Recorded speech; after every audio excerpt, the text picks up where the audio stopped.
मैं संजय चौहान, आपका भूगोल का अध्यापक। आज हम आपके सामने मानव अधिवास प्रकार, उनकी प्रमुख संशय टॉपिक लेकर आए हैं, जिसके बारे में हम अध्ययन करेंगे। यदि मानव अधिवास के अनुसार अपन देखते हैं तो अपन इसमें सबसे पहले मानव अधिवास की अभिप्राय मतलब मानव अधिवास की परिभाषा।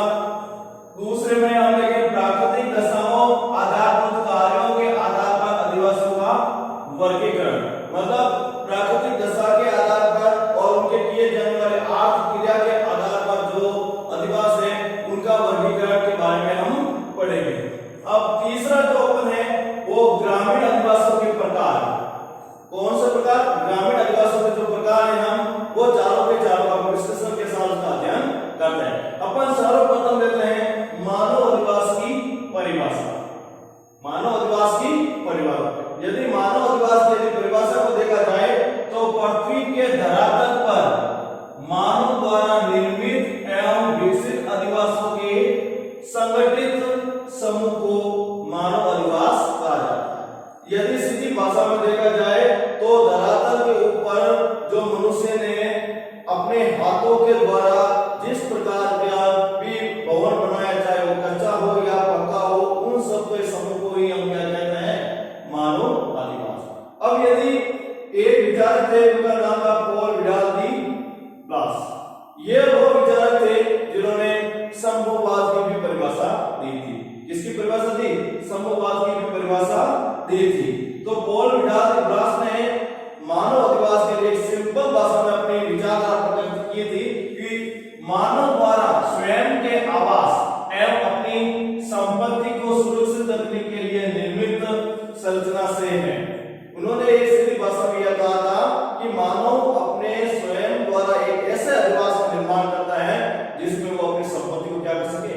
सुरक्षित रख सके। इट मींस जैसे अपन सर्दी, गर्मी, बरसात के दौरान हमारी जो परिसंपत्ति है, चाहे वो हमारे अनाज हो, रुपए हो, गहने हो या कोई प्रकार की संपत्ति हो, उनको सुरक्षित रखने के लिए किसकी जरूरत पड़ती है? अधिवास की। यही बात मानव भूगोल के अंदर पॉल विडाल डी ब्लास ने अधिवास के लिए कही थी। अब यदि अपन पहला उत्पत्ति के आधार पर अधिवास का वर्गीकरण, यदि उत्पत्ति के आधार पर अधिवास का वर्गीकरण अपन देखते हैं तो मुख्य रूप से दो भागों में बांटा है। कितने भागों में बांटा है? पहला जो भाग है वो अस्थायी बस्ती है। कौन सी बस्ती है? अस्थायी बस्ती। और जो द्वितीय भाग है वो स्थायी बस्ती है। इस तरह ये उत्पत्ति के आधार पर दो भाग माने गए। यदि अपन पहले अस्थायी बस्ती का यदि विशेषता या उनके विशेषण के बारे में अध्ययन करते हैं तो सर्वप्रथम पहला इसका बिंदु बनता है व्यक्ति द्वारा बनाए गए ऐसे आवास जिसमें व्यक्ति कुछ समय रहने के पश्चात पुनः दूसरे स्थान पर बस्तियों को बसा लेते हैं। ये सीधी भाषा में देखा जाए तो एक व्यक्ति कुछ समय के लिए, जैसे 1 महीना, 10 दिन, 15 दिन किसी स्थान पर रहता है, फिर उस स्थान को छोड़कर दूसरे स्थान पर फिर चला जाता है। इस तरह आदिवासियों का बार बार निर्माण करता है, उसी को अपन अस्थायी बस्ती कहते हैं। एग्जाम्पल के रूप में जैसे हमारे समाज के अंदर गाड़ी लोहार होते हैं जो क्या करते हैं? अपने आर्थिक क्रिया के लिए या रोजगार के लिए अपना स्थान बदल कर एक गांव से दूसरे गांव के अंदर बस्ती का क्या करते हैं? निर्माण करते हैं। इसके अलावा और बहुत सारे समाज ऐसे हैं जिनका मुख्य इससे घर ना होता तो उन्हें बदल बदल कर ही घर बनाकर अपना कार्य करते हैं। अब इसका यदि द्वितीय बिंदु लेते हैं तो प्राचीन काल में लोग शिकार, मौसम की अनुकूलता, पशुचारण और सुरक्षात्मक दृष्टिकोण से कुछ समय के लिए निर्मित किए जाते थे। और प्राचीन काल के अंदर जो अधिकांश घर थे वो अस्थायी थे। कैसे थे? अस्थायी थे। उसका कुछ ऐसे कारण थे जिसके कारण को अस्थायी घर बनाने का जरूरत पड़ती है। जैसे पहले शिकार, क्योंकि शिकार करने के लिए बड़े क्षेत्र की आवश्यकता होती है, कोई एक निश्चित क्षेत्र पर रहकर उसको क्रिया नहीं कर सकते, इसलिए अस्थायी बस्ती का निर्माण करते थे। दूसरी मौसम की अनुकूलता, जैसे अपन देखते हैं हमारे भारत के अंदर पशुचारण जनजाति हैं, वो क्या करते हैं कि मौसम की अनुकूलता के अनुसार जब गर्मी का मौसम में होता है तो पहाड़ी के शीर्ष पर जाकर अपनी बस्तियां बनाकर पशु को चराते हैं, और जब सर्दी का मौसम आता है तो अपने वापस गिरिपथ के अंदर आकर अपनी बस्तियां बनाकर पशु को चराते हैं। इस तरह वो मौसम की अनुकूलता के आधार पर बस्ती का क्या करते हैं? परिवर्तन कर देते हैं। फिर पशुचारण, आपको मालूम ही है भारत के अंदर पशुचारण एक आर्थिक क्रिया का एक व्यवसाय है जो प्राथमिक क्रिया के अनुसार चलता है। पशुचारण में पशु के जो पालक होते हैं वो पशुओं को चारा पानी की तलाश में एक स्थान से दूसरे स्थान पर लेकर जाते हैं। भारत में इस प्रकार की जनजातियां भी हैं जो इस प्रकार के पशुचारण करते हैं, जैसे गद्दी समुदाय है, बकरवा समुदाय है, भूटिया है। ये सारे समुदाय के जो लोग हैं वो पशुचारण करते हैं। और सुरक्षात्मक दृष्टिकोण से काफी बार अपन देखते हैं कुछ लोग सुरक्षा को ध्यान में रखकर कुछ जगह पर अपने आश्रय तंबू या बस्ती बसा कर रहना शुरू कर देते हैं। फिर तीसरा बिंदु लेते हैं, वर्तमान में इस प्रकार की बस्ती का निर्माण नागा जनजाति द्वारा किया जाता है। नागा जनजाति के जो लोग हैं वो करते हैं। तो यदि आपको एक सवाल बता देता हूं कि नागा जनजाति के जो लोग हैं वो भारत के अंदर नागालैंड में निवास करते हैं। कहां निवास करते हैं? नागालैंड के अंदर ये लोग वहां पर निवास करते हैं और वो अस्थायी बस्ती बनाकर रहते हैं। और आपको मालूम है भारत का एक राज्य है और इन्हीं नागा जनजातियों के कारण उसका नाम पड़ा था नागालैंड। अब हम इसके क्षेत्र के बारे में अध्ययन करते हैं। हम जब इस क्षेत्र के बारे में अध्ययन करेंगे तो इसका पूरा मानचित्र कौशल के आधार पर उसका विश्लेषण भी करेंगे। इसमें देखते हैं विश्व के बहुत से क्षेत्रों में इस प्रकार की बस्तियां विकसित की गई। इस प्रकार की बस्ती का मतलब है अस्थायी बस्ती को विकसित की गई। जैसे कि मध्य एशिया के स्टेपी मैदान में किर्गिज जनजाति, मध्य एशिया के स्टेपी मैदान है जो घास का मैदान है, उसके अंदर कौन सी जनजाति रहती है? किर्गिज। दूरी क्षेत्रों के अंदर एस्किमो जनजाति, दूरी क्षेत्रों के अंदर कौन सी है? एस्किमो। अरब और सारा मरुस्थल के अंदर पट्टू जनजाति, सारा और अरब मरुस्थल के अंदर कौन सी है? पट्टू जनजाति। और कालाई मरुस्थल में पूस में अस्थायी बस्ती बनाकर रहते हैं। ये सारे जो जनजाति के जो लोग हैं वो रहते तो हैं लेकिन अस्थायी बस्ती बनाकर रहते हैं। यदि मानचित्र कौशल के अंदर आपको पता ही है ओड के अंदर 2 नंबर का आता है तो उसके अकॉर्डिंग लेके जाए। यदि पूछ देते हैं कि इन दो क्षेत्रों के नाम दे देते हैं और आपको विश्व के कोई मानचित्र में दर्शाना कर कह दिया जाए तो सीधी सी बात यदि अपन देखते हैं तो पहले हमने पढ़ा था एशिया के स्टेपी मैदान में कौन सी जनजाति? किर्गिज। तो यहाँ पर हमारा कौन सा क्षेत्र है? स्टेपी घास का मैदान। एशिया के अंदर जो मध्य एशिया है यहाँ पर हमारा क्या है? स्टेपी घास का मैदान। यहाँ पर कौन सी जनजाति रहती है? किर्गिज जनजाति। दूसरी जनजाति का नाम क्या है? दूरी क्षेत्रों में एस्किमो जनजाति। और ये अपन का जो ऊपरी सारा का सारा जो क्षेत्र है जो महाद्वीपों का वो कौन से क्षेत्र में आता है? दूरी क्षेत्र में, जहां पर क्या रहती है? एस्किमो जनजाति। फिर अपने तीसरा क्या पढ़ा है कि अरब और सारा मरुस्थल के अंदर पट्टू जनजाति। तो यहाँ पर अरब प्रदेश है, यहाँ पर सारा प्रदेश है, इसके अंदर कौन सी जनजाति रहती है? पट्टू जनजाति। फिर चौथा हमने पढ़ा था कालाई मरुस्थल में बुशमैन जनजाति। तो यहाँ पर ये जो क्षेत्र है जो हमने डार्क पढ़ा है यहाँ पर कौन सी जनजाति रहती है? बुशमैन जनजाति। ये पूरे का पूरा जो क्षेत्र है जो अस्थायी बस्ती को दर्शाता है। तो आपको मानचित्र के अनुसार आपको मैंने अच्छी तरह से समझा दिया है। और इसमें अपन को याद रखना है विश्व मानचित्र आपके बोर्ड एग्जाम में 2 नंबर का पूर्ण रूप से आता है जो इसी प्रकार से जनजाति के बारे में पूछा भी जाता है। और अपन पिछले अध्याय में हमने और जनजाति के बारे में पढ़ा था, जैसे कि हमने भील है, गोड है, ये भी पढ़ा था। तो वो जनजाति जब अपन भारत के मानचित्र कौशल का होगा उस समय इसका पूर्ण रूप से विश्लेषण करेंगे। अब दूसरी जो बस्ती है उसका नाम है स्थायी बस्ती। कौन सी बस्ती है? स्थायी बस्ती। तो इसमें ऐसी बस्ती जिसे व्यक्ति के रहने के लिए स्थायी रूप से आवासों का निर्माण किया जाता है। किसका निर्माण किया जाता है? आवासों का। लेकिन व्यक्ति रहता है, पहले भी रहते थे लेकिन उस समय आवास एक स्थायी नहीं थे, वो समय के साथ क्या होते थे? परिवर्तन। लेकिन स्थायी बस्ती में यदि घर होता है तो ये जगह फिक्स हो जाते हैं और लंबे समय तक व्यक्ति रहने लगता है। विश्व में स्थायी बस्ती का निर्माण की प्रक्रिया उत्तर पाषाण काल में हुई। उत्तर पाषाण काल, नव पाषाण काल, ये आपने पढ़े हैं इतिहास के अंदर। तो उत्तर पाषाण काल के अंदर आपको पता ही है इसका निर्माण हुआ था अपन के स्थायी बस्ती का। और आपको पता ही है उत्तर पाषाण काल के अंदर पहिए की भी खोज हुई थी। किसकी खोज हुई थी? पहिए की भी खोज हुई थी। उत्तर पाषाण काल में स्थायी कृषि की प्रक्रिया के साथ स्थायी बस्ती का निर्माण हो गया। और उत्तर पाषाण काल में किसकी शुरुआत हुई थी? स्थायी कृषि। और स्थायी कृषि के साथ उन्होंने किसकी निर्माण हो गया? हमारे स्थायी कृषि। आपको मालूम ही है जो पहले जो कृषि होती थी वो कैसी थी?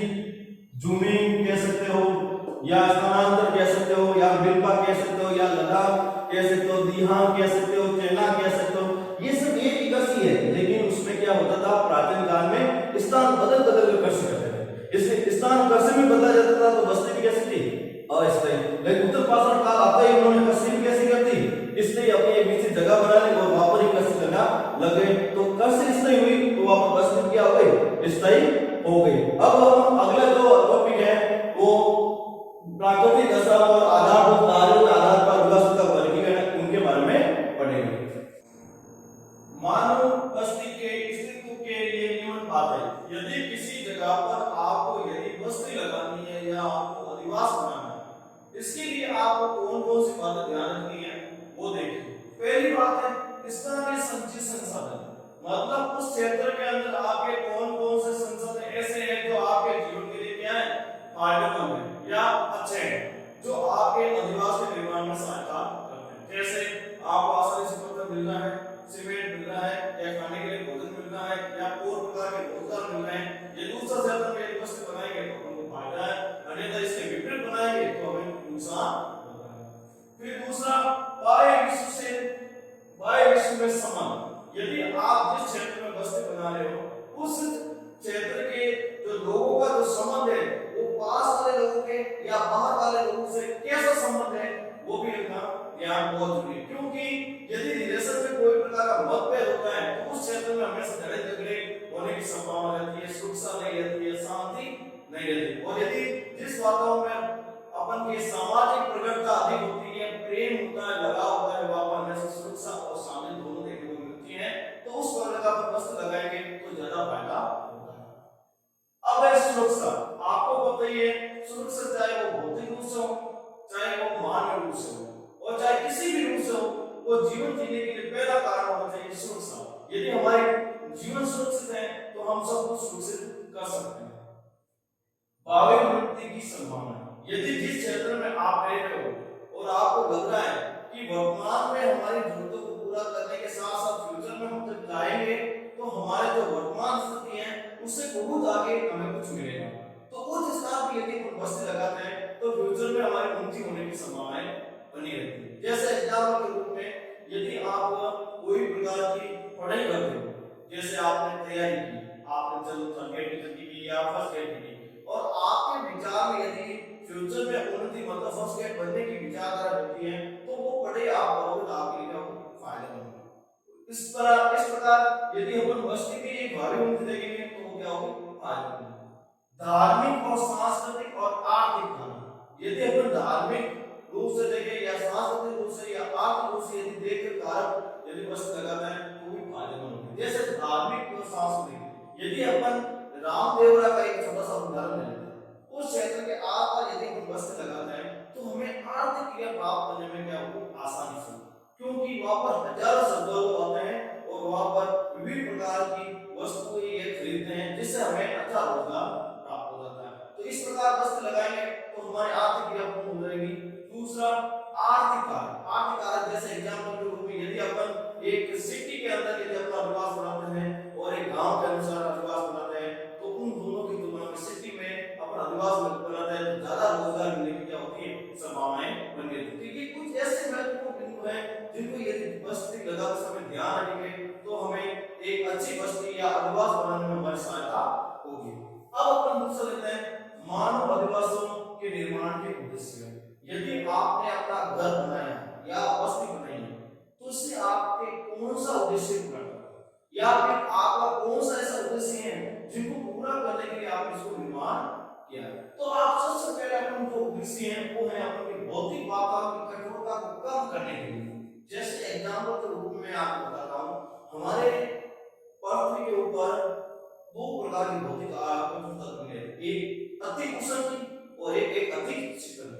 यदि ज्यादा गर्मी पड़ती है तो अपन जब धूप में बाहर नहीं रहते हैं तो कहाँ आते हैं, घर के अंदर, या ज्यादा सर्दी पड़ती है तो अपन बाहर खड़े नहीं रहते, कहाँ आते हैं, घर के अंदर, तो अपन को ज्यादा सर्दी न लगे। तो इस प्रकार के कठोर जलवायु से बचने के लिए भी हमें किसकी जरूरत पड़ती है, अधिवास की जरूरत पड़ती है। मौसमी परिस्थितियों में सुरक्षा हेतु, यदि मौसम की कुछ ऐसी परिस्थितियां होती है उसकी सुरक्षा के लिए भी हमें घर की जरूरत होती है। जैसे अपन ज्यादा बारिश होती है तो बारिश के अंदर कुछ पल तो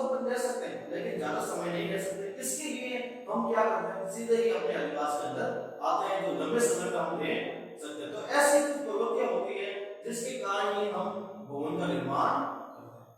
दूसरा, खाद्य या उपयोगी सामग्री के भंडार हैं। जैसे आपने कृषि क्रिया के दौरान जो उनका अनाज पैदा हुआ, यदि अपन बाहर रखेंगे तो कोई पशु या चोरी या किसी प्रकार के नुकसान होने का अंदेशा रहता है। तो उनकी सुरक्षा के लिए अपन किसका बनाते हैं? अधिवास। जो अपन घर के अंदर रख देंगे तो उसको कोई प्रकार का नुकसान नहीं होगा।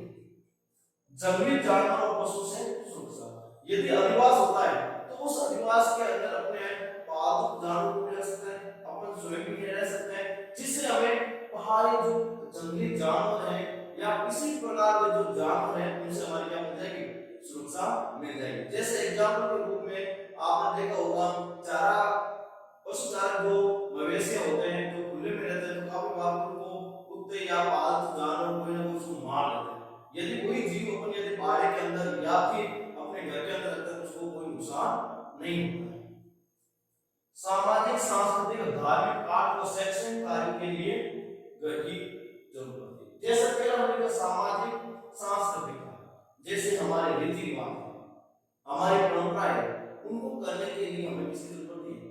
घर की जरूरत है। एग्जाम्पल के रूप में उदाहरण देता हूँ, यदि आपके घर में कोई शादी विवाह होता है या कोई फंक्शन होता है तो क्या खुले चौपाल में किया जा सकता है? नहीं, उसके लिए एक पर्टिकुलर घर होना जरूरी। तो ये सामाजिक, सांस्कृतिक हुए और हमारा धार्मिक अनुष्ठान, जैसे अपन कोई पूजा पाठ करते हैं, एग्जाम्पल के रूप में हम नवरात्र के दौरान हमने जैसे एग्जाम्पल के रूप में हमने जैसे सत्संग रखी है, जागरण रखी है, या प्रकार कोई प्रकार की हमने रात्रि रखा है, तो उन प्रकार की क्रियाओं के लिए हमें किसी घर की। और शैक्षणिक कार्यों के लिए, मतलब शिक्षा से संबंधित जो कार्य है उनके लिए भी क्यों कि आजकल जो शिक्षा है वो हाई टेक्नोलॉजी है, जिसमें बच्चों को सुविधा देंगे उतनी ज्यादा, जितनी ज्यादा सुविधा देंगे उतनी ज्यादा एजुकेशन की ग्रोथ भी उतनी ज्यादा होगी। तो शिक्षा में, आर्थिक कार्यों में, धार्मिक कार्यों में, सभी क्रियाओं के लिए हमें किसी जरूरत पड़ती है? अधिवास की जरूरत पड़ती है। परिवार या विरासत का अपना जीवन जीने के लिए, परिवार के साथ जीने के लिए, विरासत का अपना जीवन जीने के लिए अधिवास की जरूरत है। एग्जाम्पल के रूप में देता हूँ, यदि आपके घर में नहीं, आपका घर नहीं और घर में पड़े, तो क्या ऐसे आप क्या पेड़ को लगाओगे? नहीं, ऐसे लगाने के लिए क्या चाहिए? घर या अधिवास की जरूरत है। इसलिए अपन उसको हम विरासत दे सकते हैं। यदि घर नहीं होगा तो हमें विरासत का जीवन जी नहीं सकते। जैसे अपन बिजली की जरूरत है, ऐसे की जरूरत है, या वॉशिंग मशीन है, तो अपन खुले चौपाल में तो उसको लगा नहीं सकते, उस प्रकार का जीवन जी नहीं सकते। इसलिए हमें क्या करना पड़ेगा? पहले अधिवास बनाना पड़ेगा, और अधिवास होगा तो ये सारी विरासत की वस्तु आएगी, नहीं तो ये विरासत की वस्तु हमारे लिए उपयोगी नहीं है। अब हम नया सवाल के साथ देख रहे हैं, प्राकृतिक दशाओं एवं आधारभूत कार्यों के आधार पर अधिवास का वर्गीकरण। देखो, पहले है प्राकृतिक दशा। प्राकृतिक दशाएं मतलब होते हैं उनकी क्रियाएं। प्राकृतिक दशा मतलब होती है उनकी क्रियाएं या फिर उस समय का वातावरण। और आधारभूत कार्य, आधारभूत कार्य का मतलब होती है उनकी आर्थिक क्रियाएं, और आर्थिक क्रिया के आधार पर उनको वस्तु को यदि वर्गीकरण करते हैं तो सिर्फ दो भागों में होती है। एक वस्तु का नाम होता है ग्रामीण अधिवास और दूसरी होती है नगरीय अधिवास। पहली कौन सी होती है? ग्रामीण अधिवास, दूसरी होती है नगरीय अधिवास। यदि अपन ग्रामीण अधिवास की बात करते हैं तो पहला इसका जो बिंदु है, ग्रामीण अधिवास की अर्थव्यवस्था प्राथमिक व्यवसाय पर निर्भर होती है। देखो, ग्रामीण जो लोग होते हैं उनकी जो जीवन जीने का या घर चलाने की जो प्रवृत्ति होती है वो पूर्ण चीज पर निर्भर होती है, प्राथमिक क्रिया पर। यदि वो प्राप्त क्रिया करेंगे ही तो उनका जीवन चलेगा या उनका परिवार का जीवन चलेगा, अन्यथा वो घर पर किसी प्रकार का जीवन जी नहीं सकते। तो इसमें दूसरा बिंदु देखते हैं, ग्रामीण अधिवास के मुख्य व्यवसाय कृषि। क्या है? कृषि। यदि अपन को एक सवाल थोड़ा सा अलग उठा लिया जाए कि प्राप्त व्यवसाय के उदाहरण बताइए, तो पहला क्या हो गया? कृषि। और कृषि के बारे में आप जानते ही हो, आपने छोटी क्लास में पढ़ाई हुआ होगा कि कृषि एक लैटिन भाषा का शब्द है, एग्रीकल्चर। कृषि लैटिन भाषा का शब्द है, कौन सा? एग्रीकल्चर। एग्रीकल्चर को यदि शाब्दिक रूप से तोड़ा जाए तो एग्री का होता है मिट्टी और कल्चर का होता है जुताई करना। अर्थात मिट्टी की जुताई करने के साथ साथ हम जो पशुपालन क्रिया, मत्स्य पालन क्रिया या और अनेक प्रकार की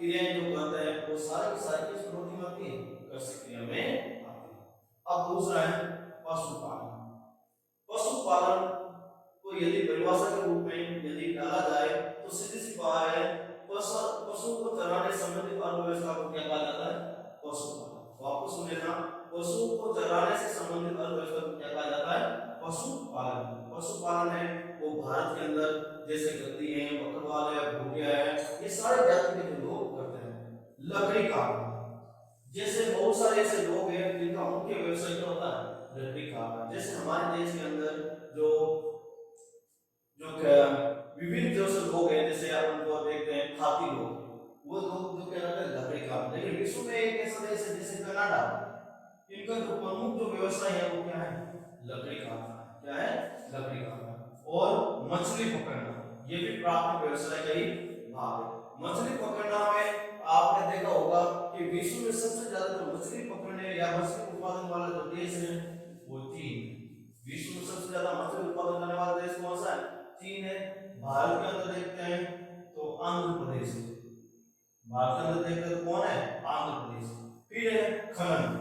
देखो, खनिज एक अलग प्रक्रिया होती है और खनन एक अलग प्रक्रिया होती है। खनिज प्राप्त तत्व को कहते हैं। खनिज किसे कहते हैं? प्राप्त तत्व को कहते हैं। और खनन प्रक्रिया को कहते हैं। इसको कहते हैं प्रक्रिया। यदि परिभाषा में डाला जाए तो जमीन से खनिजों को बाहर निकालने की प्रक्रिया क्या कहलाती है? खनन। तो वापस एक शॉर्ट शब्द कहता हूं, खनिज तत्वों को कहते हैं और खनन प्रक्रिया को कहते हैं। वनों से कंदमूल संग्रहण करना, और कुछ लोग होते हैं जो वनों से क्या करते हैं? कंदमूल जो विभिन्न प्रकार के बेरी होते हैं, जड़ें होती हैं, उनको इकट्ठा करते हैं, वो सरकार या बाद में मार्केट के अंदर बेच देते हैं। जैसे एग्जाम्पल के रूप में अपन भी एक खाद्य संग्रहण करते हैं, जैसे अपन क्या है, केर है, सांगरी है, ये सब इकट्ठे करते हैं और फिर उन कदमों को इकट्ठा करके मार्केट के अंदर बेच देते हैं। उससे हमें अच्छी आमदनी की प्राप्ति हो जाती है।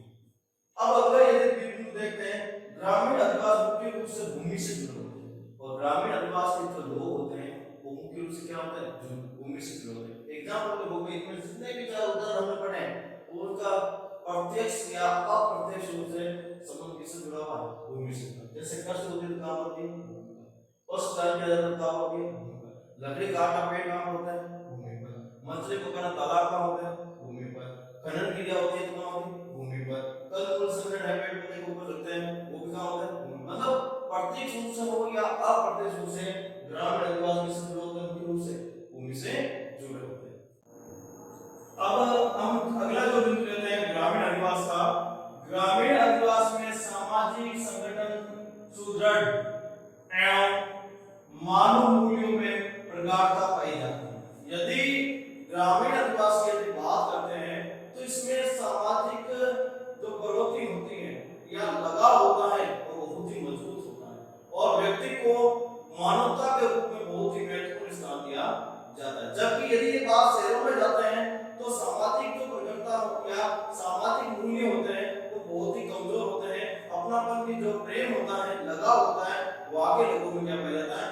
कम पाया जाता है। जबकि गांव के लोगों में बहुत ही अधिक मात्रा में देखने को मिलता है। अब लेते हैं अपना अगला अधिवास जो अपने पढ़ रहे हैं उसका नाम है नगरीय अधिवास। पहले हमने पढ़ा था ग्रामीण अधिवास, अब ले रहे हैं हम नगरीय अधिवास। नगरीय अधिवास के यदि पहला बिंदु को अपन देखते हैं तो नगरीय अधिवास की अर्थव्यवस्था गैर प्राथमिक, कौन सी प्राथमिक है? गैर प्राथमिक क्रिया पर निर्भर होती है। हमने जब ग्रामीण अधिवास को पढ़ा था तो उनके अर्थव्यवस्था किस पर थी? प्राथमिक क्रिया। किस पर थी? प्राथमिक। जबकि नगरीय अधिवास की जो अर्थव्यवस्था है उस पर निर्भर है गैर प्राथमिक क्रिया पर। तो हमने पहले प्राथमिक क्रिया पढ़ी थी और हमने पढ़ते हैं गैर प्राथमिक। यदि गैर प्राथमिक क्रिया की बात करें तो इसमें प्रकृति से प्राप्त जो पदार्थ होते हैं उसको रूप परिवर्तन करके उपयोग में लिया जाता है। प्रकृति से जो पदार्थ होता है उसका रूप परिवर्तन करके क्या करते हैं? उपयोग में लाते हैं। एग्जाम्पल के रूप में अपन देखते हैं, यदि प्रकृति रूप से अपन देखा जाए तो कपास प्राप्त होता है। क्या होता है? कपास। लेकिन उसका रूप परिवर्तन करके अपन उससे धागे, कपड़े आदि का निर्माण कर लेते हैं। वो सारी क्रिया किस में आती है? गैर प्राथमिक क्रिया में आती है।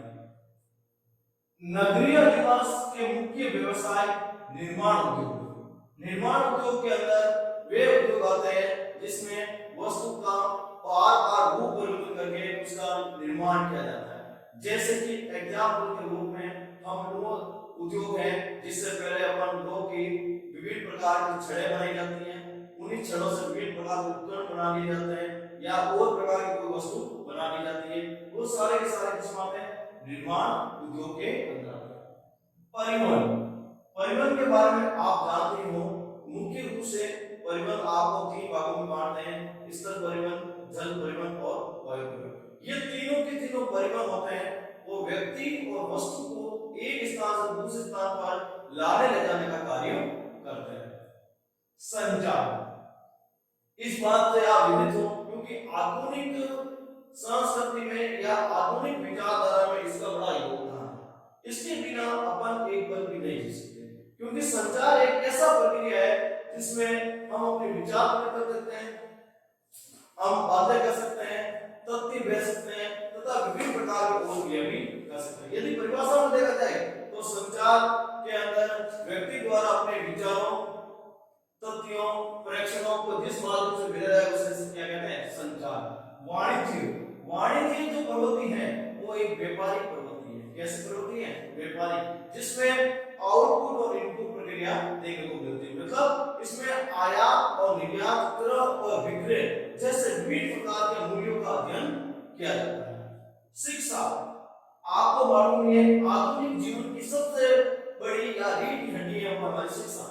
जिस व्यक्ति के पास एजुकेशन प्राप्त है वो कोई प्रकार का कार्य कर सकता है, कहीं भी रह सकता है और किसी प्रकार से जीवन व्यतीत कर सकता है। चिकित्सा और प्रशासन, और आपने देखा होगा शहरों के अंदर चिकित्सा और प्रशासन की जो कड़ी है वो बहुत ही मजबूत पाई जाती है। ये सारी की सारी सेवाएं अब नगरीय अधिवास के लोग करते हैं। अगला जो बिंदु देखते हैं, नगरीय अधिवास में सामाजिक संगठन सुदृढ़। यदि नगरीय अधिवास में यदि देखा जाए सामाजिक जो संगठन है वो सुदृढ़ एवं मानव मूल्यों में प्रगाढ़ता कम पाई जाती है। यदि गांव और शहर की यदि तुलना करें तो गांवों के अंदर सामाजिक संबंध बहुत ही महत्वपूर्ण होते हैं और शहरों में उन सामाजिक संबंधों को ज्यादा महत्व नहीं दिया जाता है। अब यदि पूछा जाए कि नगरीय अधिवास की प्रमुख विशेषताएं क्या है, नगरीय अधिवास की प्रमुख विशेषताएं क्या है, तो इसकी पहली विशेषता है उच्च जनसंख्या घनत्व। आपने देखा होगा कि रोजगार की तलाश में तथा विभिन्न प्रकार के आर्थिक क्रियाओं की तलाश में गांव के लोग ज्यादा बसते हैं, शहर में बसते हैं, जिसके कारण गांव के अंदर घनत्व कम हो गया और शहर का जनसंख्या घनत्व क्या हो गया, बढ़ गया।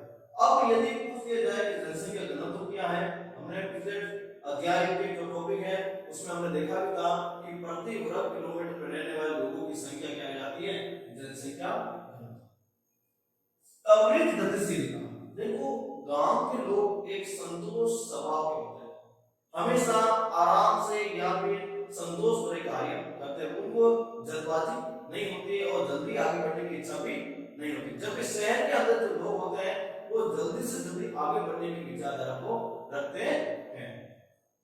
पक्की सड़कें एवं पक्के मकान, यदि गांव के अंदर देखते हैं तो आपने देखा होगा कहीं पर झोपड़पट्टी है, कई कच्चे मकान है, कई पर पक्के मकान है और सड़कें भी कच्ची और पक्की दोनों देखें। लेकिन शहर के अंदर देखते हैं तो पूर्ण रूप से पक्के सड़क और पक्के मकान ही मिलते हैं और वो भी कई मंजिले ऊंचे भी देखने को मिलते हैं। यदि अपन चौथा बिंदु देखते हैं रोजगार की उपलब्धता, यदि गांव की तुलना में शहर में देखें तो विभिन्न प्रकार की रोजगार की प्रवृत्ति क्या पाई जाती, अधिक पाई जाती है। इसी को ध्यान में रखते हुए लोग गांव को छोड़कर आ जाते हैं, शहरों के अंदर आ जाते हैं। यातायात के व्यक्तिगत या सार्वजनिक साधन, यदि शहरों के अंदर देखते हैं तो लोगों के पास पर्सनल साधन भी बहुत सारे हैं और गवर्नमेंट के थ्रू चलने वाले साधन क्या है, बहुत पाए जाते हैं। लेकिन गांव के अंदर ये सारी प्रवृत्ति क्या पाई जाती, थोड़ी सी कम देखने को मिलती है। उच्च शिक्षा और ज्ञान चिकित्सा सुविधाएं, और शहरों के अंदर देखते हैं तो सेकेंडरी, हाई सेकेंडरी, कॉलेज, या तक कि और उससे भी बड़ी बड़ी यूनिवर्सिटियां, या तक कि आपने देखा होगा आईआईटी कॉलेज तथा विभिन्न प्रकार की बड़ी बड़ी कॉलेज शहर में देखने को मिलती हैं, जबकि गांव में ये देखने को नहीं मिलती, जिसके कारण गांव के लोगों को उच्च शिक्षा प्राप्त करने में बाधा उत्पन्न हो जाती है और शहर के लोग आसानी से उच्च शिक्षा प्राप्त कर लेते हैं। और साथ में गहन चिकित्सा सुविधा, गांव के अंदर आपने देखा होगा कि प्राथमिक चिकित्सा नहीं पाई जाती है, जिसमें नॉर्मल जो बीमारी होती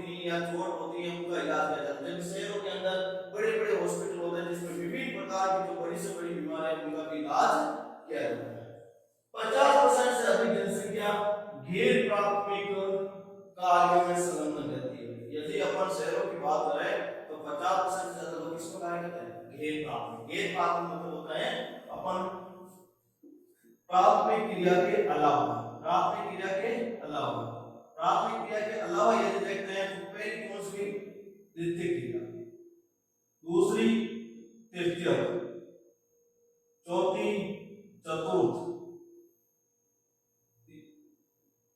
चौथी पंचम। ये तृतीय से लेकर पंचम जो क्रियाएं होती है वो सारी सारी किसमें आती है, घेर प्राथमिक क्रिया में। वापस ध्यान देना, तृतीय से लेकर पंचम जो सारी जो क्रियाएं होती है वो किसमें आती है, घेर प्राथमिक क्रिया में आती है, जिसके बारे में हमने पिछले टॉपिक के अंदर पूर्ण विस्तार के साथ अध्ययन किया था। तृतीय क्रिया क्या होती है, प्राथमिक क्रिया क्या होती है, तृतीय क्रिया क्या होती है, चतुर्थ क्रिया क्या होती है, पंचम क्रिया क्या होती है, प्लस इसके उदाहरण भी हमने पढ़े थे। अब यदि अगला देखते हैं तो इसमें जटिल श्रम संगठन होता है।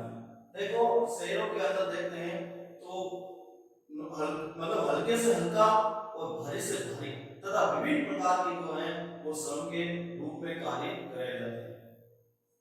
अगला देखते हैं सामाजिक प्रगणता का अभाव। हमने पहले भी पढ़ा था कि इसमें सामाजिक लगाव इन शहरों के लोगों के अंदर क्या पाया जाता है, बहुत ही कम देखने को मिलता है। और अंतिम जो बिंदु है तीव्र सामाजिक एवं आर्थिक अंतर। और गांव के लोगों में और शहर के लोगों में यदि सामाजिक और आर्थिक अंतर देखा जाए तो बहुत ही अधिक मात्रा में देखने को मिलता है। आपने देखे होंगे गांव के अंदर हर प्रकार के त्योहार, हर प्रकार के जो धर्म के जो लोग हैं वो सब मिलकर मनाते हैं, जबकि शहरों में ऐसा देखने को नहीं मिलता है। और बाद में आर्थिक अंतर देखें तो गांव की तुलना में यदि शहर के अंदर देखें तो आर्थिक क्रियाओं में या आर्थिक प्रवृत्तियों में वो गांव की तुलना से काफी ऊंचे पाए जाते हैं।